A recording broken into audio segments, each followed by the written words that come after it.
बीड जिल्ह्यातील स्वर्गवासी संतोष देशमुख यांच्या मारेकऱ्यांना अटक करा या मागणीसाठी आज परभणीमध्ये सर्वपक्षीय मूक मोर्चा निघताना याच नूतन मैदानातून हा मोर्चा निघणार आहे। या नूतन मैदानामध्ये राजेश विटेकरजी दाखल झालेले आहेत। काय सांगाल, मोर्चात सहभागी होण्यासाठी हाताला काळी पट्टी बांधून तुम्ही आंदोलनात दाखल होणार?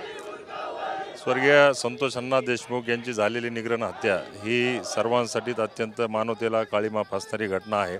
अत्यंत सुरुवातीच्या दिवसापासून ह्या सर्व घटनांचा आम्ही त्या ठिकाणी निषेध करत आहोत।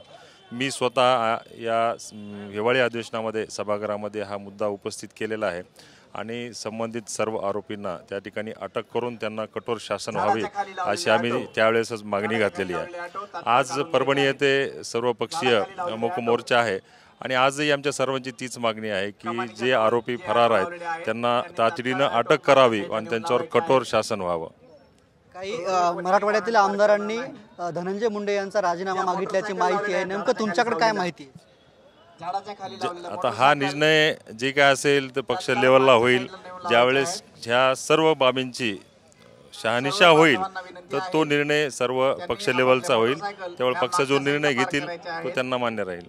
नाही, मात्र मराठवाड्यातील आमदारांनी खरंच राजीनामा मागितला का? तुमच्याकडे काय माहिती आहे? नाही, माझ्याकडे तर अशी काही माहिती नाही। बीडचे खासदार बजरंग बाप्पा सोनवणे म्हणले की जी काय त्या ताफ्यामध्ये गाडी होती ती गाडी अजित पवारांना अडचणीत आणण्यासाठीच होती।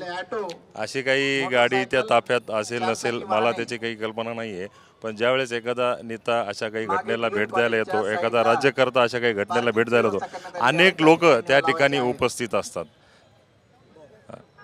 आज तुम्ही मोर्चा परभणीमध्ये काढताय, परभणीमध्ये सर्वपक्षीय मोर्चा आहे, इथून पुढची भूमिका काय असणार आहे तुमची? एकंदर जोपर्यंत आरोपींना अटक होत नाही, त्यांच्यावर कठोर शासन होत नाही, तोपर्यंत आम्ही शांत बसणार नाहीत। आम्ही ही मागणी लावून धरणार आहोत। सर्व आरोपी पुण्यात सापडतात, आजही 2 आरोपी जे आहेत ते पुण्यात सापडल्याची माहिती नाही, काय त्याची काही आणखी आयडिया नाही।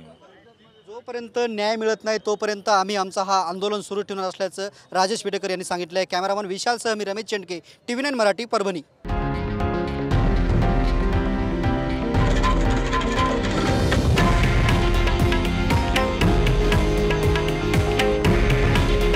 हे आहे देशातील नंबर 1 न्यूज नेटवर्क आणि आपण पाहत आहात TV9 मराठी। काळजी तुमची, हित महाराष्ट्राचं।